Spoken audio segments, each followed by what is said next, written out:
This is the panel you've all been waiting for. I'm Avi Soifer, and it's an honor to be here.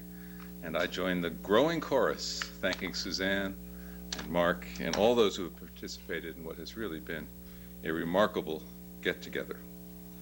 There's been a lot of talk about degrees of separation, and I don't know about how close or far in terms of what we've been talking about, but I want to claim the prize for having come furthest to this conference from Hawaii. So Lahavdil is one of the themes, I suppose, that we've been talking about. The title of this session is Advocates for the Jews, a New Model for Lawyering? Question.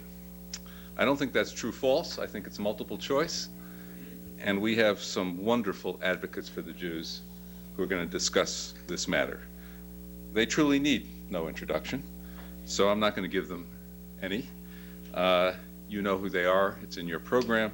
You know a little bit of their many, many accomplishments, too numerous for any one of us probably to keep track of in any event.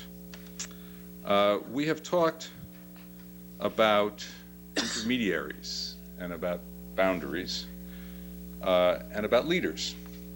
And I think it is apt to recall Louis Brandeis at this session about advocates for the Jews and models for lawyering, because famously, and now there has been some criticism, Brandeis stood out for being a lawyer to the situation. At one point, Faline, in a labor dispute, said he didn't care which side hired Brandeis, as long as Brandeis was part of the settling of the controversy. And Brandeis himself wrote about being a public-private citizen. He said that's how he could best serve the people in that human capacity.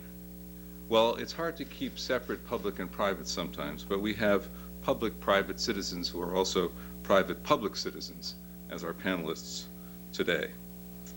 Lawyer to the situation, judge to the situation, Jack Weinstein, for example, according to Martha Minow.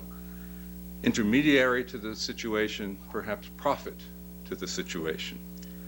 We have a wonderful discussion of how you can tell a false prophet by Suzanne, which I commend to you. But it is noteworthy that prophets are normative, descriptive, and prescriptive all at once.